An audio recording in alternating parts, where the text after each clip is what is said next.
It's a huge privilege to win something with Hugh Cudlipp's name on. He was such a great editor and such a great champion for kind of important public interest journalism. So anything with his name on is worth winning. It started out from an earlier story about mental health and asylum seekers, and I met a couple of people doing that who just mentioned this deportation system, and it was something I hadn't heard of, which sounded very secretive and sounded very interesting, and that not that much had been done on it before. So I started just ringing people and building up contacts and building up information, and then gradually getting some documents and having something to write. I'd been working for The Independent for the election and doing a bit of freelancing and shifts and that kind of thing there. And I mentioned I've just finished this project and handed it to the news editor, who had a read through and said, "We'll have a look at this, we'll use this."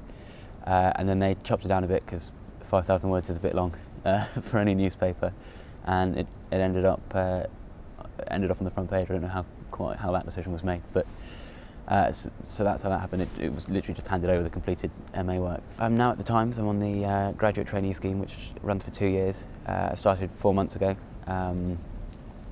I'm currently on the home news desk, and then next year I'll move around lots of other desks.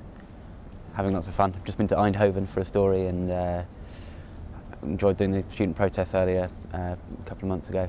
It's been good. My course, I did the investigative course, particularly teaches you about things like accounts and documents and finding people and all that kind of stuff, which again is just kind of very useful on a daily basis, especially working on your own projects, stuff you're kind of trying to dig into.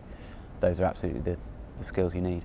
Investigative journalism does seem very much back in vogue, which I think is a good and exciting thing.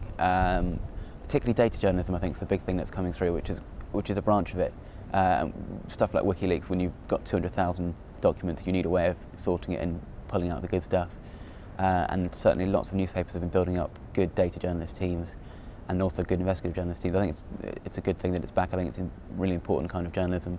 It can be seen as very expensive, but it's also, you know, can pay high dividends. It's the kind of stuff that you can remember from papers you look back on the last 18 months.